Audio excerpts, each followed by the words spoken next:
Senator John McCain taking on President Trump last night, slamming spurious nationalism. The president responding today saying, quote, "At some point I fight back, and it won't be pretty." Here now to react is Karl Rove, former Deputy Chief of Staff under President George W. Bush. He is also a Fox News contributor. What do you make of this? Well, I thought the president's response was unnecessary. Just don't say anything. Just don't say. Well, look, the president gave here in New York City a speech in which he began by saying authoritarian powers seek to collapse the value systems and alliances that prevented conflicts and tilted the world towards freedom since World War II. He gave an ardent defense of our involvement in international institutions like the United Nations. Then he went off to prompter. Well. Once or twice. Yeah. But you know, look, the president's got plenty on his plate. He doesn't need to pick a fight on this. No, absolutely. And in fact, Senator McCain, I mean, I want you to listen to how he responded to one of our reporters' questions. Has your relationship with the president frayed to the point that you are not going to support anything that he comes to you and asks for? Why would you say something that stupid? Why would you ask something that dumb? Huh? My job as a United States Senator is a senator from Arizona, which I was just reelected to. You mean that I am somehow going to behave in a way that I'm going to block everything because of some personal disagreement? That's a dumb question. Bless his heart. Well, look, I went through this a couple of years at the White House. I mean, McCain had obviously lost the 2000 Republican presidential nomination, and we had to work hard to build a cordial relationship. He did oppose the tax cuts in 01 and 03, but he supported them in 05. To build a cordial relationship? Look, we had a boss who said we need to get along.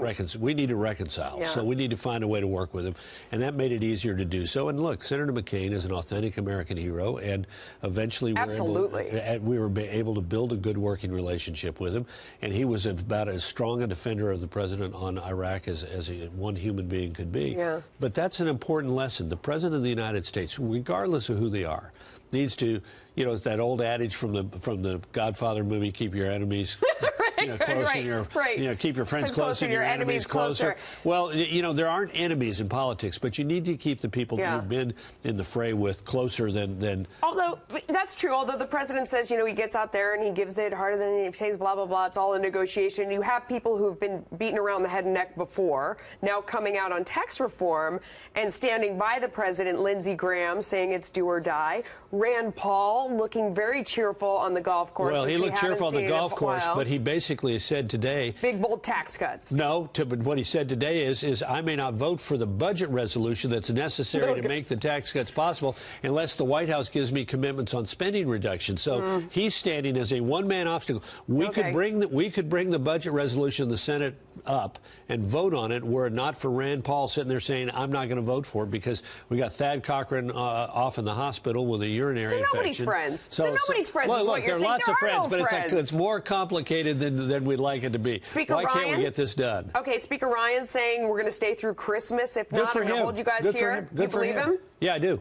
Good. Because look, the House is going to pass its budget resolution, pass out of the committee the Ways and Means Committee, the draft bill, and they're going to get it done, and good for them to do it because the Senate is always complicated, even more complicated when you got 52 Republicans and not a single Democrat who's going to vote for the tax reform bill unless their vote isn't needed. If they go home without doing it, David and I are going to go there and pick it. You want to join us? I don't think. You know what? No, you don't want to. No. Okay. So let's be thinking. Forget it. You're not on our team. Let's think what we're going to do when they get it passed, and you're celebrating here in the studio.